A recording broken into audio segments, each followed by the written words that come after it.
Hi everyone, this is Geeks Assembled Audio Heads, and today we're actually talking about an audio adventure in music, another music cast. And Lee has kindly joined me to discuss one of my all-time apex favorite bands on the earth, the Grateful Dead. As Bill Graham used to say occasionally in concert, the Grateful Goddamn Dead. Anyway, so yeah, this is the Two from the Vault, and it's actually two CDs, but it's also two separate shows that they marry together in this piece.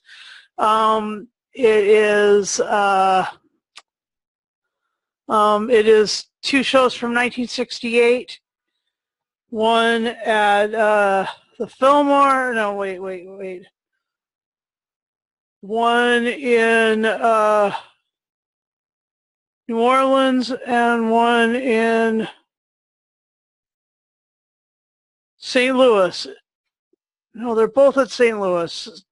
St. Louis, Missouri, at this Fox Theater that was rather well liked by the band. Anyway, they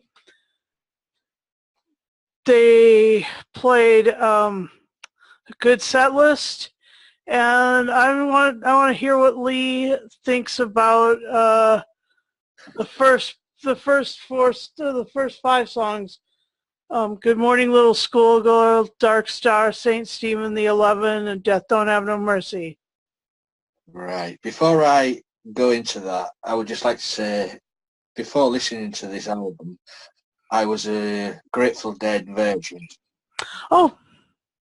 I've heard of them, never heard any of the music before. I've heard of Jerry Garcia. I can't remember where, I heard his name mentioned so long ago, but never ever heard any of their music. Oh. And Susan suggested this album, Two from the Vault. I didn't know it was a live album until I started listening to it.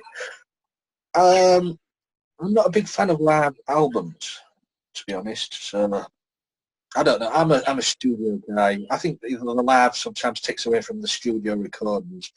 But right, so we'll go into this now. There's in total on this double album. There's 9 tracks. I should have realised when this is a double album. There's only 9 songs on it. That the songs were going to be like 15 to 20 minutes long? Oh, I realised that after listening to them, yes. But, right, so the first track, Good Morning, Little Schoolgirl. You won't get away with that title anymore these days. Well, yeah, I can see, listen to this song, I can see, I don't know if I'm right in this assumption, but I can see a lot of influence from other groups, Cream, ZZ Top, the guitar work and the style of the singing. So the Grateful Dead may have influenced ZZ Top way back when. Mm-hmm. I also get the blues in there, like B.B. King, John Lee Hooker sort of guitar-based stuff. But for me, what stands out in this song is the damn good harmonica playing. I love a good harmonica playing, and this one has got good harmonica in it. Simple things please me. And the next thing I'm going to say about this track is it's 15 minutes, 59 seconds long. Why? Why? Susan, explain to me why. Okay, I can answer that with another question. Why not? These guys are just really creative and really amazing, and so when they go off on a musical riff, they just plow that and and it expanded out as far as they can feel it, and while keeping the structure of the song, all the major points in the song, as was written by this Sonny Boy Williamson, way back in the day, all those points are hid. But they take these trips between them, so to speak. Yes, yeah. The trips came to my mind when listening to this album. But so I know this is the live concept. It was a live concert. So if only the studio albums are there, these songs. What was your question? Did they do albums on these songs? These songs, these are all live in concert songs, but on the studio albums, were these songs much shorter, or was they the same length on studio? It depends. Good Morning Little Schoolgirl, I think, was on Aoxamoxa, and I think that's one of their first albums, and so one of their first studio albums, and so it has a bit of length in it. Yeah. It just, there were parts of the song, they have like these kernels of the song, and then their riffs go in and out of the kernels, and it's So for the live feeling of the concert, they've mostly added to it, and then they just carried on, making a song nearly 20 minutes long, sort of thing. But yeah. So I don't really remember Good Morning Little Schoolgirl being anything more than 6 minutes at length. But in terms of their studio albums, even the songs on they were much longer than actually the going song length for the time. I mean, in 1968 or 69, whenever Aoxamoxa was released, I think, I'm not positive, but the usually songs were like 3 minutes long, 3.5 minutes long. I mean, even the Beatles, all their songs were like short. So these guys had a different take on music than they were. A lot more like jazz musicians, to be honest, or beatniks or whatever. They just they had a groove, and then when they got in it, they went with it. So, and they couldn't stop it. As once they get going. Alex is laughing as you'd expect, but yeah.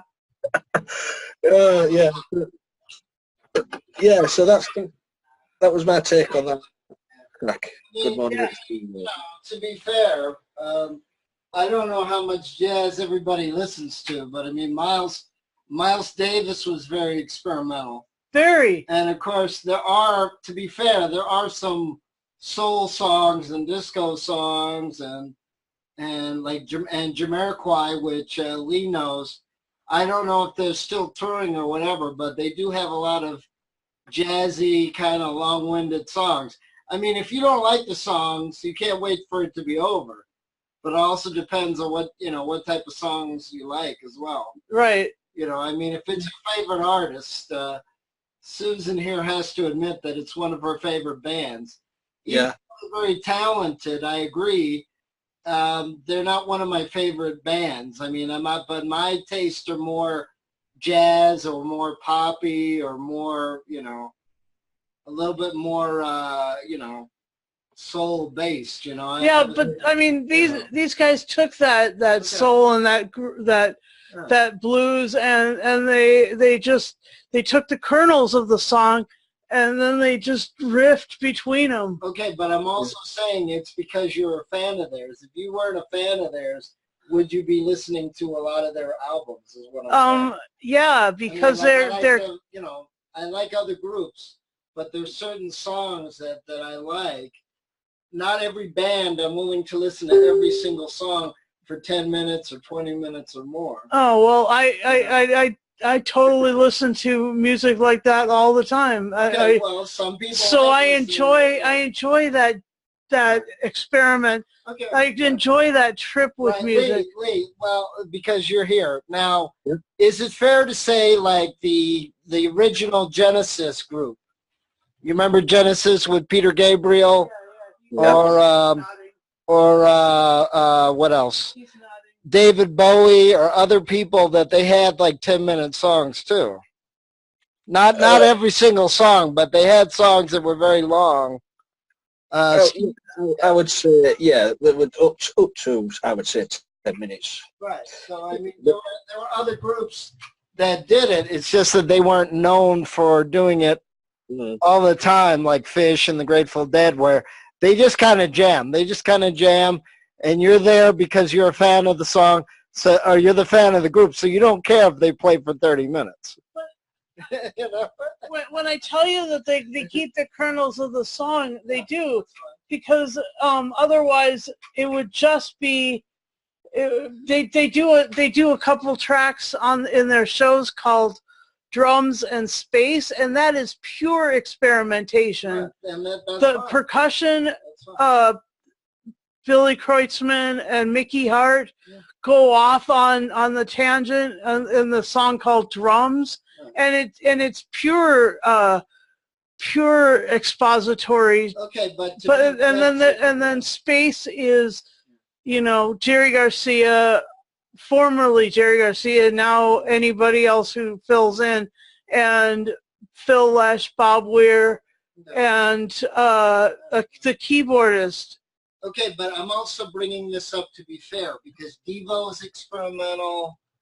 Devo is experimental. Genesis was experimental until Phil Collins and the other guy decided to be very poppy. You know, that's all I'm saying. I mean, yeah. Okay, I understand, but I mean the differences between these acts are that these guys take, you know, songs that they write or blues standards or even, you know, I'll get to some of the other songs in here. There's a gospel one at the end of this, that a gospel standard that they break it into parts and they start off instrumental and then go into a cappella. So they even drop the instruments. No, but that's so. I mean, they're even experimenting or experimenting. Okay. Yeah, no, but that's actually fine. It's just that I'm not a fan of their type of music. But of course, it's a good idea because you can take anything to an extreme. If you're trying to make every song 3 minutes long, that's not fair to every single song or every single group either. Of course, if every song is 30 minutes long, you probably have to be a fan. Well, okay. Devout fan. Okay. So, can we move on to my favorite song in this? Which one's that? First of all, Good Morning Little Schoolgirl was sung by Pigpen, a guy by the name of Pigpen. He was his real name was Rod McKernan, and he was the rhythm and keyboard player for rhythm keyboards and keyboard player for the band in the 60s. He died around 60 or 70, 69 or 70. You know, right about the time that you and I were being born.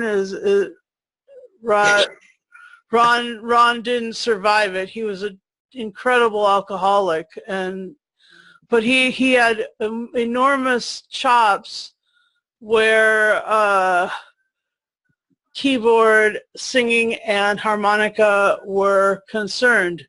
So you like his harmonica playing. I like you said, I really do. I wish I could play the harmonica. I really do like a strong one. It's got some good harmonica in it. It's just me. Yeah. I think that maybe because I do like a bit of blues and stuff like that. So Sonny Boy Williamson, that's what we're talking about. Ah. He wrote the song, and I'm glad. I'm glad you liked that song. So how'd you like the second song, Darkstar? Darkstar, which because every song I'm going to mention, I'm going to say the timer as well. Darkstar, 11 minutes and 20 seconds. Let's have a look. And this is your favorite. This is your favorite one, is it, Darkstar? Yes, quite. Why is it your favorite? It's my favorite because it is way spacey. It is the lyrics are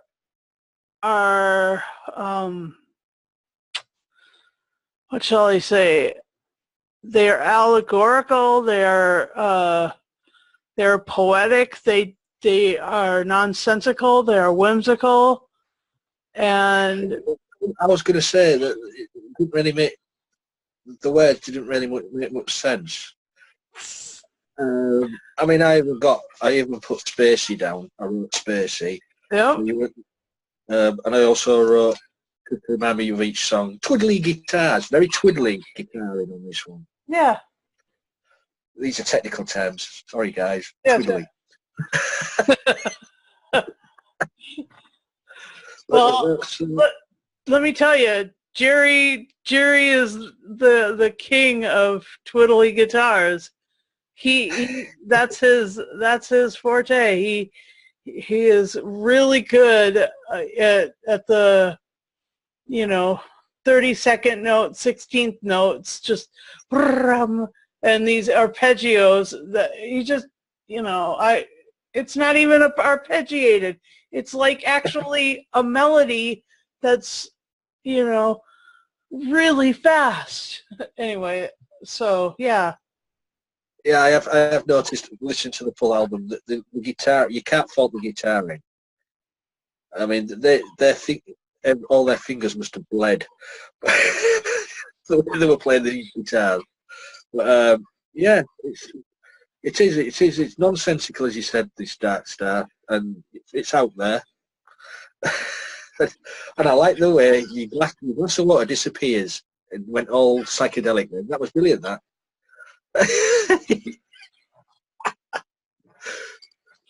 So that's my thoughts on Darkstar. So here's my thoughts on Darkstar. Darkstar has it starts off with just a capture of melody, and then it goes into this upswell, which will literally take your breath away. When you hear that upswell, it crescendos, and the notes go up the scale. I mean, it goes into the higher registers, and then Jerry's voice just very gently. So you go from this Pigpen song with straight up blues feeling, sexy, getting things done kind of song, into this. They capture the song, and then it swells up, and then boom, you're in outer space. You've left Earth, and it just takes my breath away. And it was 1968, and I think everybody was in space at that time. Yes. Yeah, I mean, and the electric Kool-Aid acid test, these guys were the house band for that during the 60s. And I'm not 100% sure that 68 at the Fox Theater in St. Louis, that it wasn't actually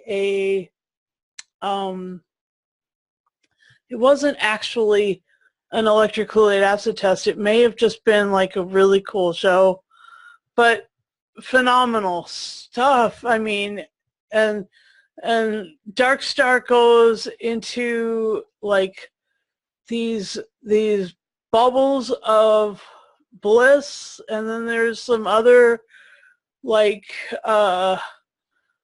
there's some other like swooping bass lines. I mean, with Jerry and Bob Weir and their dual guitar covering all the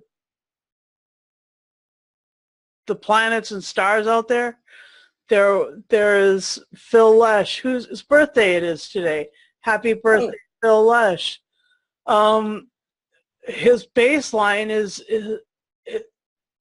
it's beautiful. It's like, it's super, the bass line has melody in this song. So yeah, there's a song or a compilation of different versions of this song that is a 2 CD set. So you can stretch this song out for if you mix it in between different concerts for, what is it, 2 hours 15 minutes long total. So Darkstar is this expansive place. It is almost a symphony. I mean, because of you know, it's a free symphony, not an established symphony, not a symphony with a number, but a different kind of symphony, and it's expansive. There's room there. It's stretched and expanded, yeah. Oh yeah. There's room in there for galaxies, and so that's what I'm fond of in this song, and I named my dog after it. And I mean, you know, there's a skateboard company which adopted this name from the song for obvious reasons, because, you know, if you can do anything, you want to. Darkstar does everything and anything. It's just amazing. Anyway. So I guess you like that song. Yeah. So go on to the third song, please. St. Stephen. 4 minutes, 39 seconds. And I like this one. And this is more like what you do on the radio. This is a song made for radio play. It's, you know, catchy. The vocals are brilliant. I mean, I do like the vocals. Does Jerry sing most of the song? Jerry sings Darkstar and St. Stephen. Right. And then, yeah. Yeah, the vocals on this, I like this, and they say it's more single material, radio friendly. I suppose every group has to make stuff like that. Yeah, I like this one, and as I say, it's only 4 minutes 39. Ideal for a radio play, you know, because they can't really put 15 minutes. You know what I mean? Well, back in the day, then I've got to ask you this. Then talk about the times of this song, because I know, because I've read up on Grateful Dead since listening to this album. They were known for their very long songs on stage and on recordings.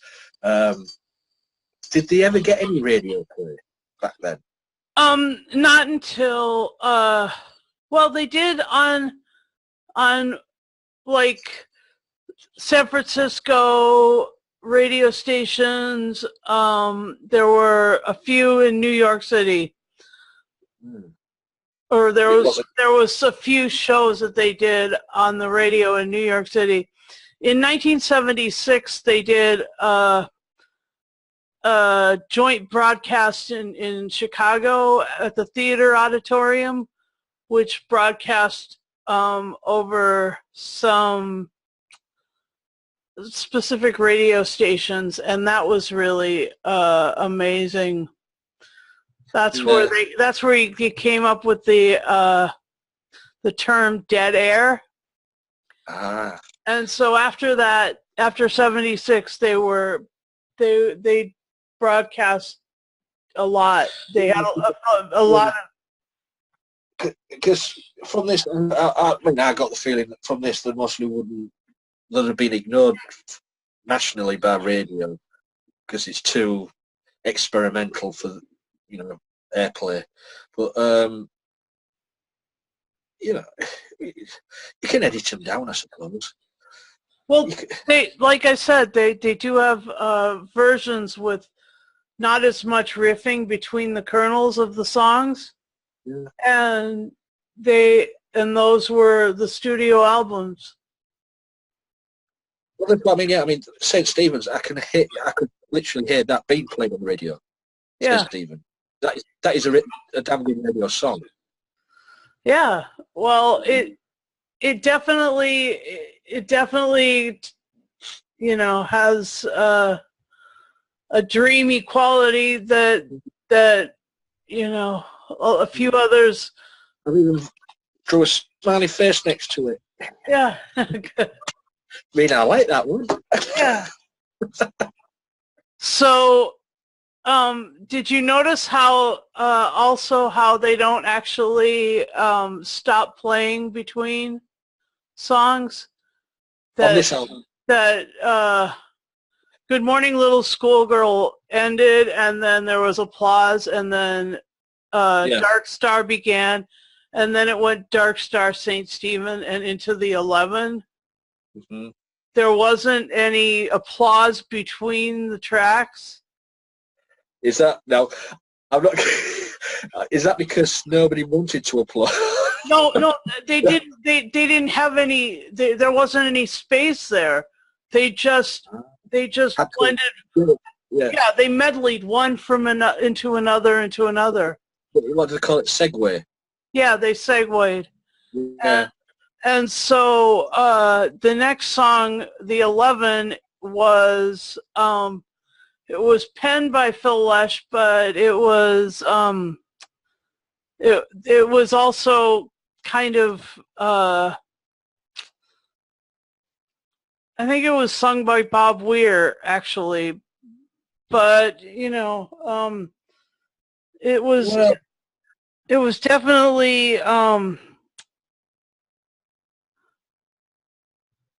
it was definitely the darker end of St. Stephen. St. Stephen ends up seafoam washed by the suds in the rain, and then he's been there so long he's got to calling it home, and then da da da da da da da da da da done, and that's the beginning of the 11, and the 11 is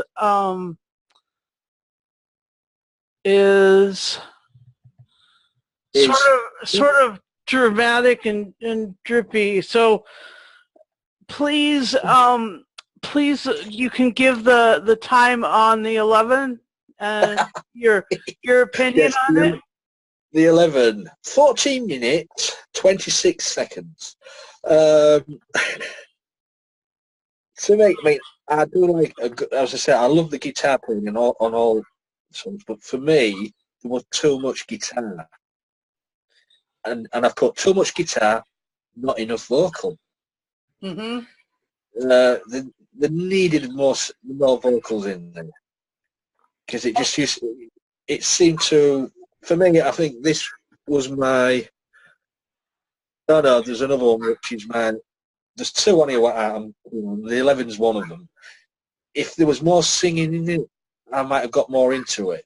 It was just guitar, bit of vocal, guitar. It didn't seem to go anywhere.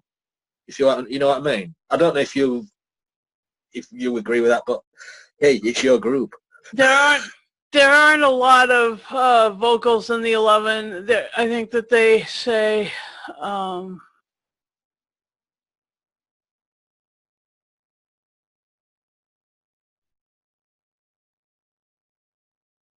exactly. Maybe there are no vocals in the 11.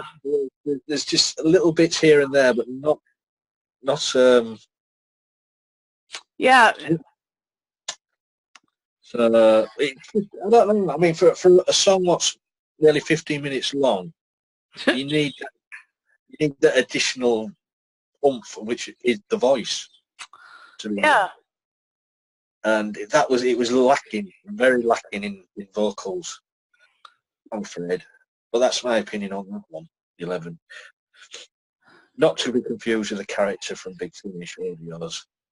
Or the character in Stranger Things. Oh yes. Both are amazing. So yeah, because this is the darker part of Darkstar Saint Stephen the 11, that medley has it starts off you know, in outer space, and then you end up sort of in the soup, in the swamp. And I enjoy it. You need to kind of, in terms of the ebb and flow of the songs, you need that sort of big lovely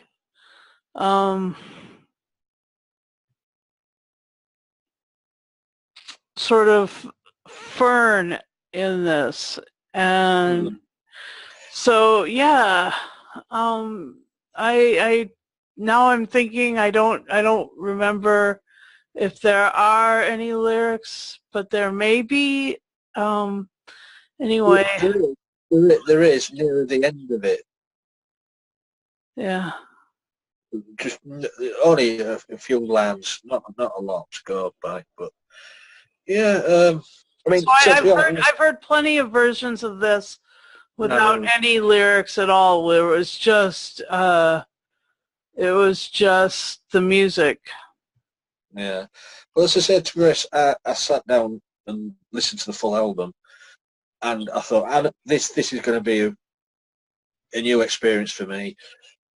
And I thought, well, Grateful Dead, 1968, I'll dim the lights. I'll go that way with it. It worked a lot better than if I was with. It's that sort of music you don't have to sit and relax, dim the lights, and go with the flow, as you say, go with the ebb and flow of the music. And sometimes the music, you come up against it and you think, no, it's just not happening, that one. And that one just didn't happen for me. I'm sorry to say, the 11. All right, that's cool.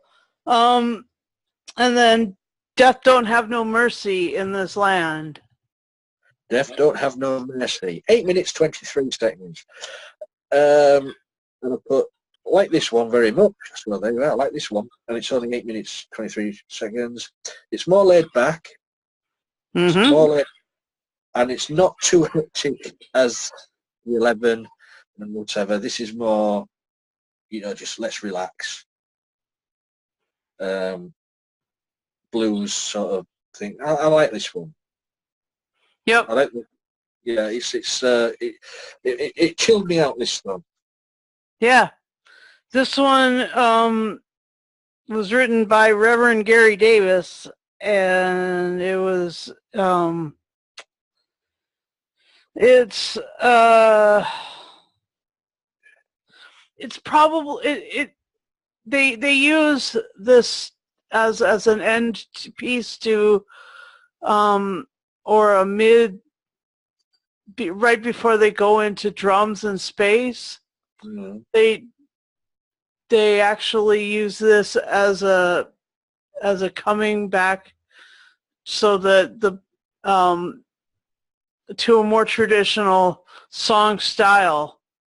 Yeah. And it is really traditional. It's gospel. It's it is at times it is a cappella. Yeah. It's I'd say it just like float. The music worked. The lyrically worked. The music flowed over you. It chilled you out. And I get the gospel thing. I get it's a bluesy gospel, Mm-hmm. I don't get that. Yeah, I love that sort of thing. Cool. Well, we've reached the end of the first part of Two from the Vault, and so what did you think of the first set of songs, first 5 songs? First 5 songs, right? So out of 5, diddly dee diddly do. As a whole.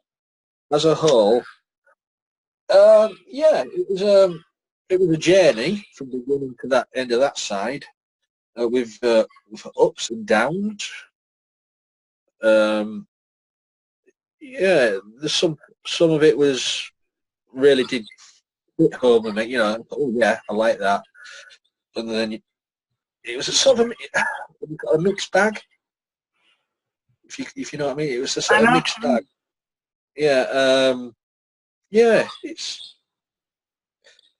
And then you say, is this? And it's a full concert, isn't it? Even Side 2 was the same concert. Well, it's styled after a whole concert, but it's actually 2 concerts that they cut together. And I don't spliced together. I have the Dead bass, Yeah. but I don't know which songs were from which show. Right. But I can find that out really quick. Just hold on. Yeah. Yeah. See, it's for the first 5 songs. I thought, yeah, started off well. There's you go with the flow with the guitars and the lyrics, but then you see you hit a sort of a wall with certain songs. But all in all, I enjoyed the journey up to the end of disc 1. So, but to me, if they've played a couple of concerts together, you can't really tell. So Yeah. they've done the job right there. Okay.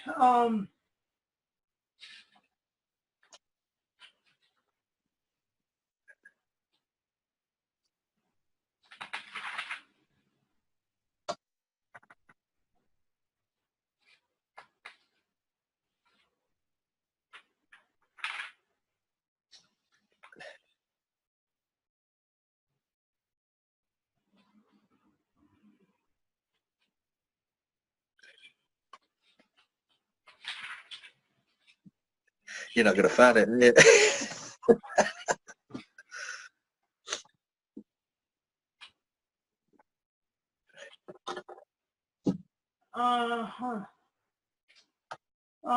They don't. Oh, if I try and Google it.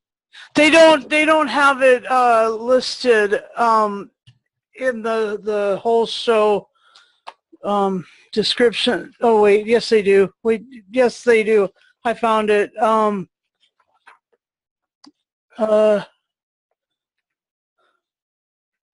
It's right. I've just Googled it.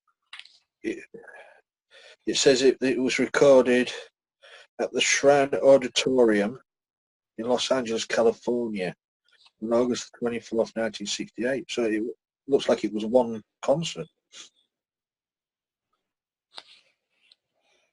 So it wasn't the Fox Theater after all. Two from the Vault. It's a 2 CD live album by the rock band Grateful Dead, recorded at the Shrine Auditorium, California. The event was left unreleased for nearly 25 years. Oh.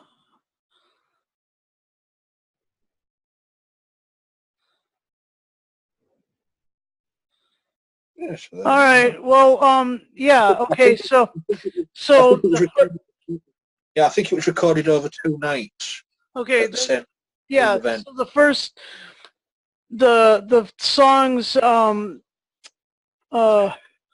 Darkstar, actually must have come from a different show because they didn't play that.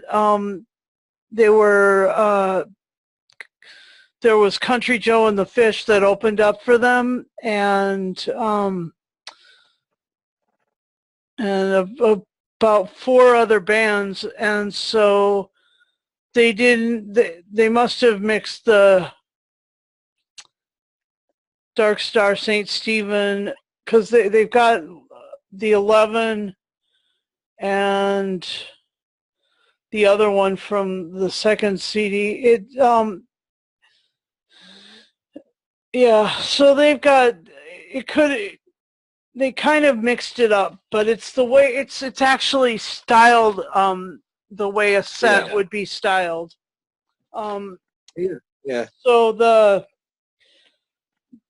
the end of the first sort of movement, the end of the first set would have been "And We Bid You Good Night," but this time they went to "Death Don't Have No Mercy," and so that sort of slowed it down. And so let's start off with the second set group. 4 songs, a whole 56 minutes of music or something. And so the first song is called "The Other One," and it was sung by Bob Weir. That's it for the other one. 15 minutes and 40 seconds. I'll never get tired of seeing the time. I like this. Yeah, I like the lyrics with the faster we go a bit. I like that. It's sort of sped up, and it's quite good. They say the guitar in it's brilliant. I tell you what, up to now, the percussion has been just the same all the way through for me. Pretty similar. Pretty similar, the percussion. Until we get to a certain song, and then I'll talk about the percussion then. But yeah, there's nothing to write home about the percussion on any of the songs up to now. It's just. But it is a light touch, 2 whole drum sets back and forth, played by Mickey Hart and Billy Kreutzmann, and then a lot of the ethereal percussion instruments, sort of the rain and the chimes and other things are played between their 2 huge drum sets. There is a setup for their percussion. They have so much creativity. Anyway, so go on. Yeah, so this one said that's it for the other one. For me, it's the lyrics and the vocals on this what do it for me. Yeah, the word to the song, it's just brilliant with the way they're sung. So I like that one. Yeah, but quite good. So critically quite good. So the other one is another very highly acclaimed song. People really enjoy the other one. Well, I did listen to this one. Yeah, they play this song usually to start the second set out. It's actually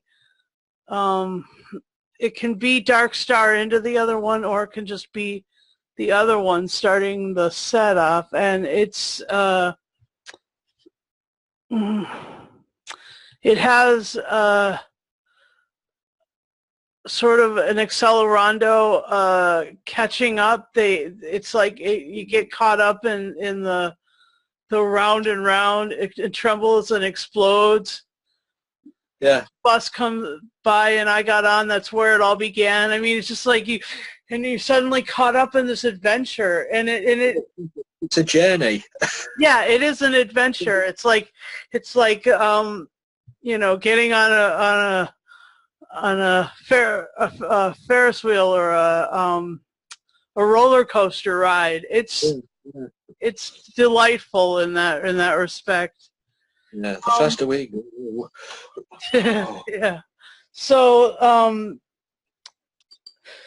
that leads into new potato caboose. Yeah. Didn't like this one. I just put, what did I put? Just twangy guitars. Same old, same old. It didn't do it for it. Just, to me, it just sounded like any of the other earlier songs I'd listened to. Nothing particularly new.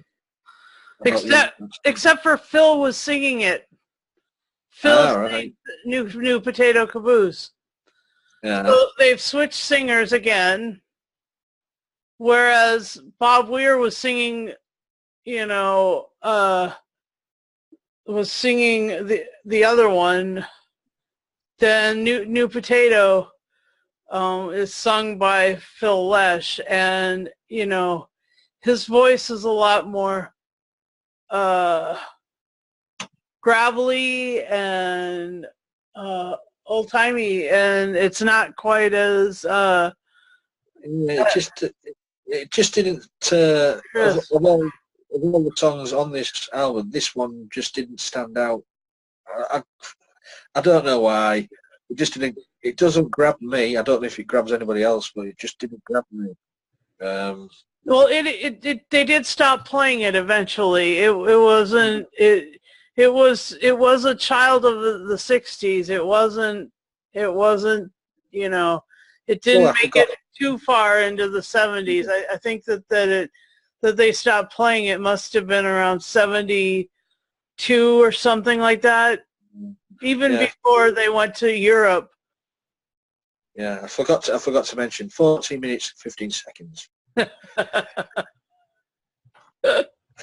it just didn't. The song just didn't seem to go anywhere. It was just straight line across, and that was it. So I can't say any more about that. Yep. All right, and then the penultimate song is "Turn on Your Love Light," and that was also sung by Pigpen. Pigpen sang "Turn on Your Love Light" until he passed away, and then Bob Weir took over singing it in the 70s and 80s and 90s and all the way up till now.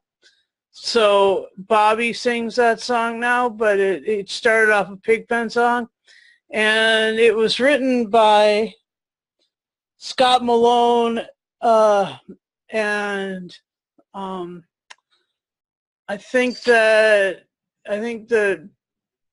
Buddy Holly did it, and maybe even Chuck Berry. There were a few that did that song. Well, yeah. Well, Just a moment. Okay.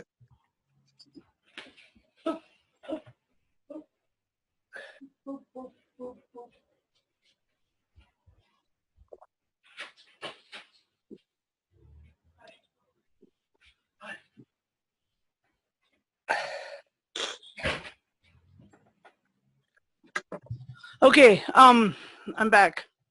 And she's back. Yeah, Turn on Your Love Light, 17 minutes and 12 seconds. The longest song on the album is my favourite one. Nice. I know I've been going on about the length of the songs. Yeah, this could have been edited down, but the song for me works. I say what have I put?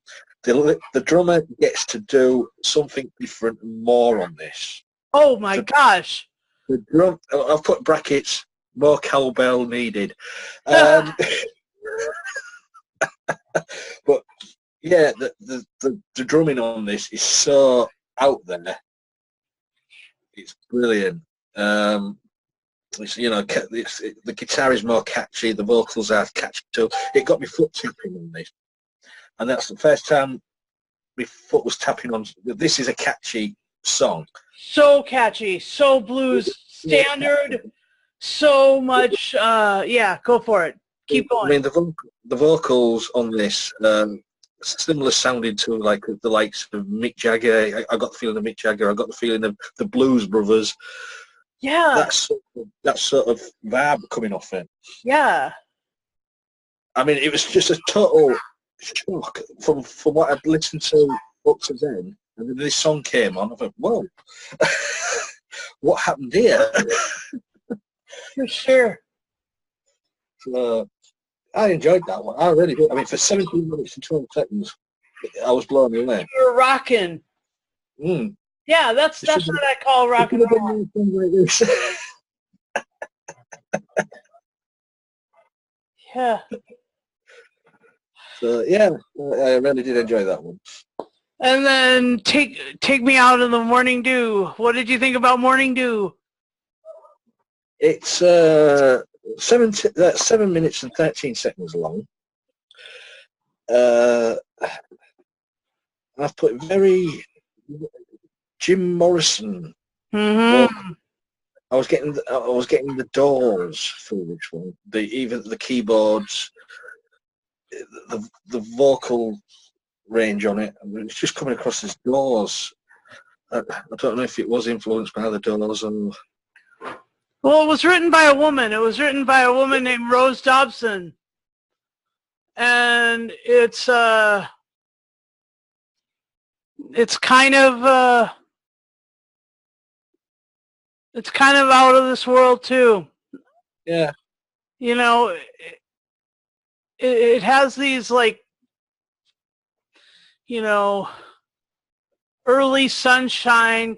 You catch glimpses of super bright lights, and you feel like, you know, once you've hit the 11 and you've gone into the dark, yeah, and then you're suddenly at the dawn with Morning Dew, and you know, of course you've had to turn on your love light in the middle of the night, but you got the Morning Dew, and it's.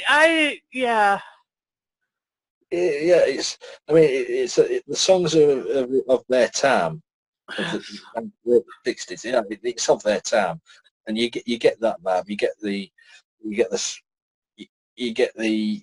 I don't know, the summer love vibe. You get the hippie vibe. You get the psychedelic vibe.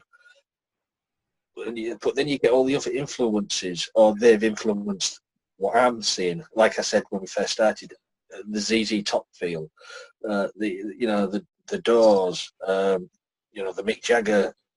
So, the group is a mixed bag. yeah, Very mixed bag. and then they have no specific genre. They go from jazz to classical to, you know, blues to gospel to even reggae. They do Iko, and they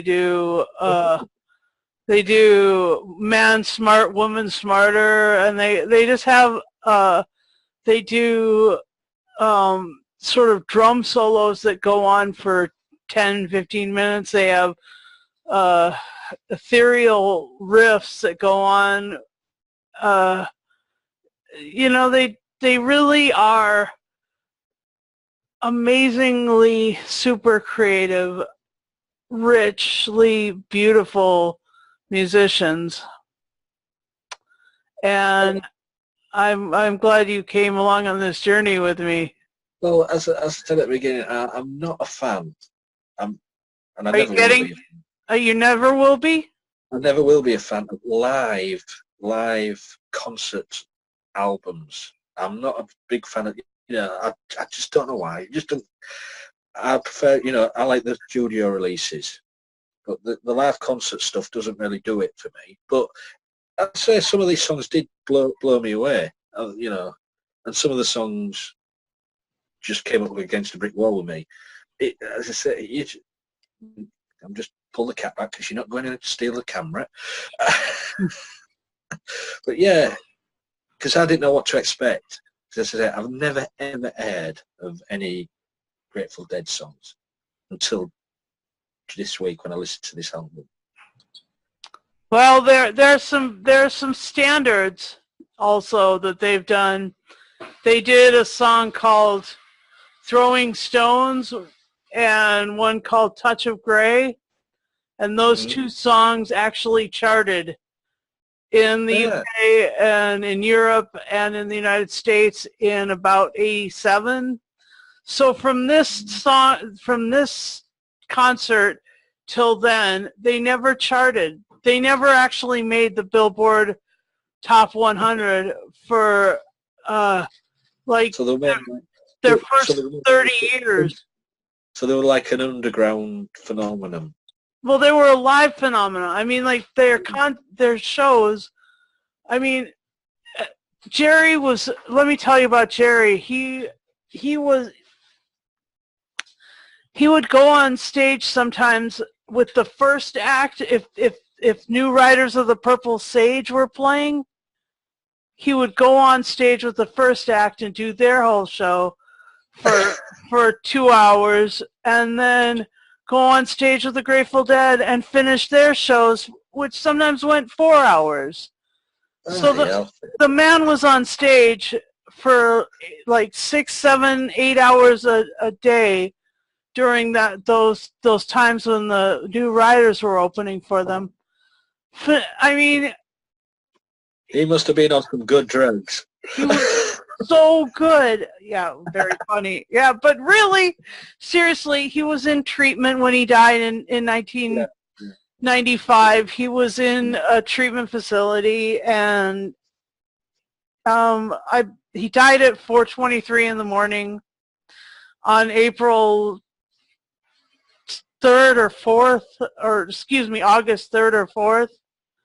So, I mean, that was right after his birthday. Jeez. Yeah, so, I mean, he was definitely... Yeah, but he's left his mark, because even I, as I said at the beginning, even I've heard of Jerry Garcia, but I've never really...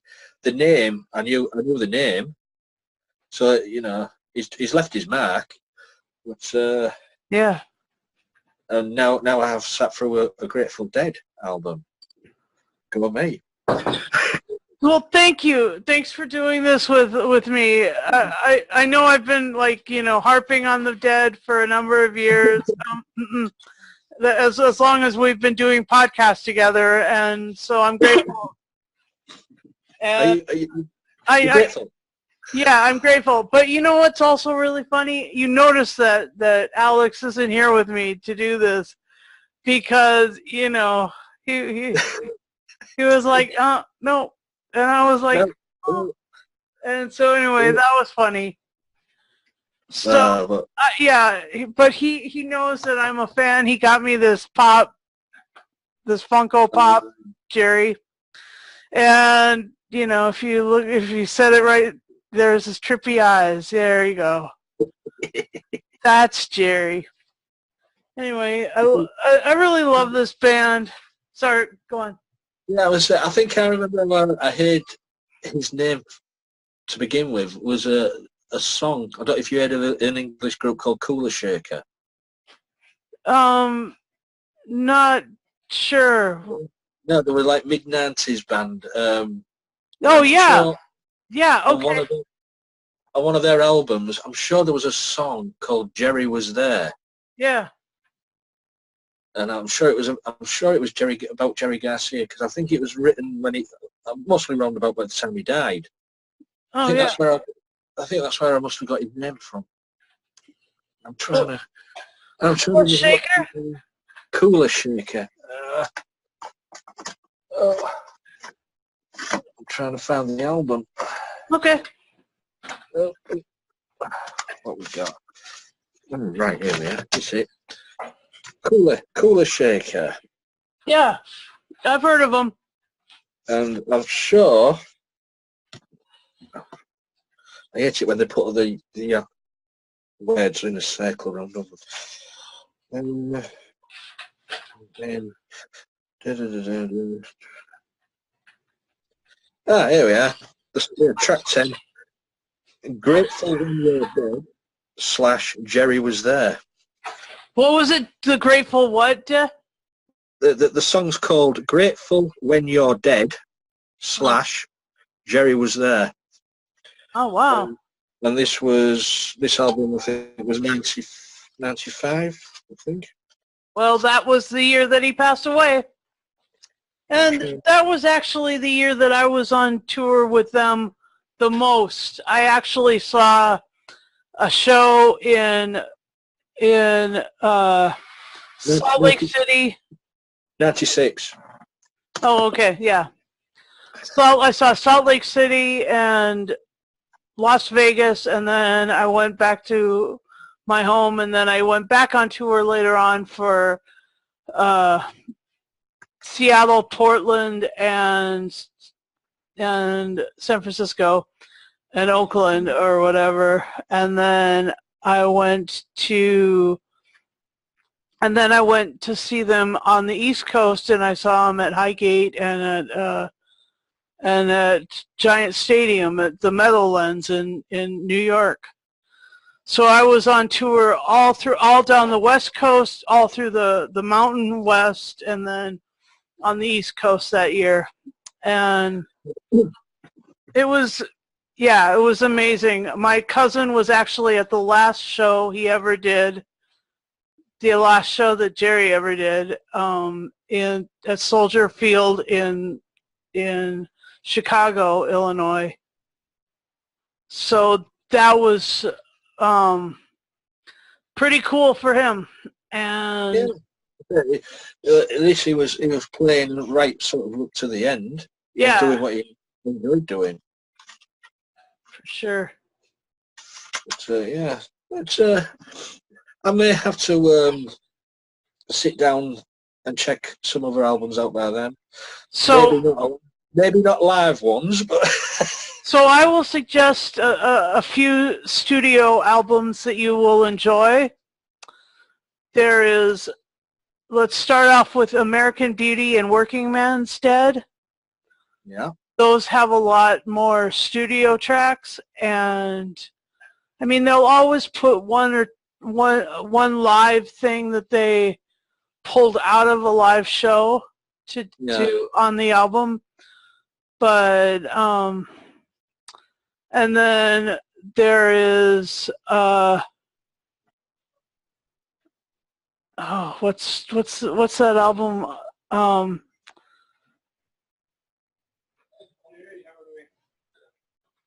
I don't remember the other. There are two songs, Touch of Grey and